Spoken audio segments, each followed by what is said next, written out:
Hi. In regards to Smallville's future, and I apologize if you don't know the answer to this or not, whether it's the first, whether this is going to be the final season or not. But I know as a fan, I do want to see, as you mentioned before, the whole premise of the show is sort of a bridge to the Superman that we all know. And I know as a fan, I don't want to see some elements ignored about the character. Will we see why, why he chooses glasses, for example? Will we see established how we won't recognize him, how the character won't recognize him? As a fan, I don't want to see that being ignored. These are important elements. And I'd like to see those elements discussed in a realistic way.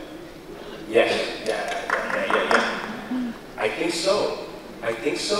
I mean, the creators of Smallville are a little more savvy than most creators of this and the continuity of this universe. I think they understand that that's what we want to see. I think they know that's where they need to go. And I think that that's where they're trying to push us, or push that character. You know, he will work in Metropolis. He will be at the Daily Planet. He will be opposite Lois Lane. You know, those things will be in place. And the glasses and all that, I can't speak to because I don't know that. But I think they understand. I mean, it's obvious. We've known it for however long, Siegel and Schuster ago wrote this stuff. They know that that's the reality. They know that we're here in many different parts of the country and the world having conventions asking these questions. They are not going to let us down. I have faith in these creators. You know, I like them. You know, in my conversations with them, Todd Slatkin, whoever it is, they get it. And I think they get that you want that. And there are enough people asking them those questions as well. And I think they will get there. I have faith in them. Great, I'll keep watching. Right on. I heard that Michael is leaving the show. Is that right? I don't know that.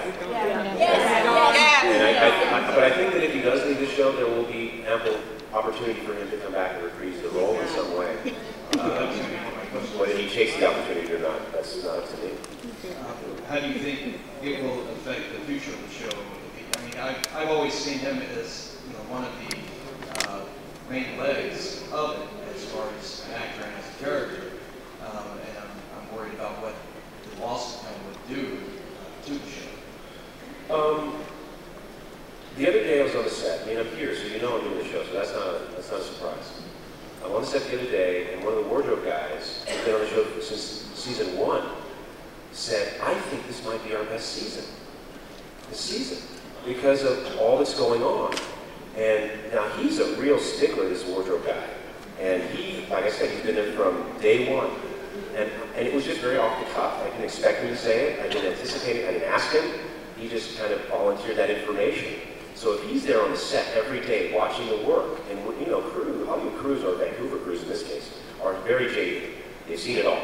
They don't laugh at your jokes. But they're literally friendly because they're Canadian. Yeah. Sure. Very good joke.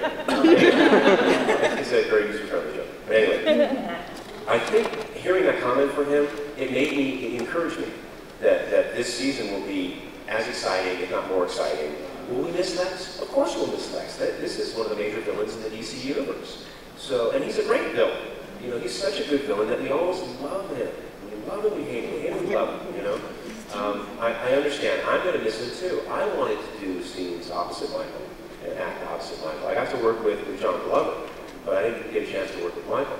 And I will miss that. I think we will miss him. But I think we will supplement the continuity of the show in other ways that will hopefully keep our interest. I think that's the best answer I have for that. Here's my quick Canadian joke. I love Canadians. I love them. How do you get 100 Canadians out of the pool? Excuse me, but could you please get out of the pool now?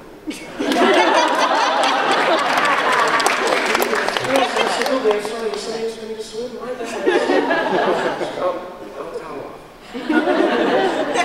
Kindest and most supportive people on the planet. Yeah. Am I the only one in here?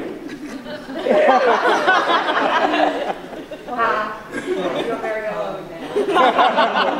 Talk about how they found your voice for a particular character, and I wanted to know how you found your voices, whether it's in Perry Exum, my favorite kind of sound. The rendering says a lot to me. You know, when I see a character and you see Vandal Savage, and you see the eyebrow arch and the goatee, you just have the sense that he would be here. You know, when I look at Imperiex, and you know, he did a little bit of voice modulation, but you just look at that character and you can feel that he would be here. You can just sense that. And as an actor, you're a student of human behavior. If you're not, you're probably not a very good actor. So as I look at and see the people who walk by the streets of LA or New York or wherever I happen to be, I try to put that in my ditty bag of tools. And then when I see a chance that I can use it, like Jonah Hex, you know, you look at Jonah Hex, that good Westerners say, come, yo ma'am, I'll be right back. You know, and as you hear, you know, there's a little bit of Sam Elliott in it. There's a little bit of who do I want to say? Warren Oates. You know that actor. But you have to have a gotcha. You have to have a very broad imagination.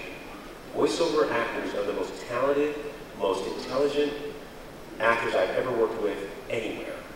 They know what's going on. They have to be well read. They have to be well versed. They have to have, I think, your ability to relate to different things and refer to different things makes you an interesting human being. Forget voices.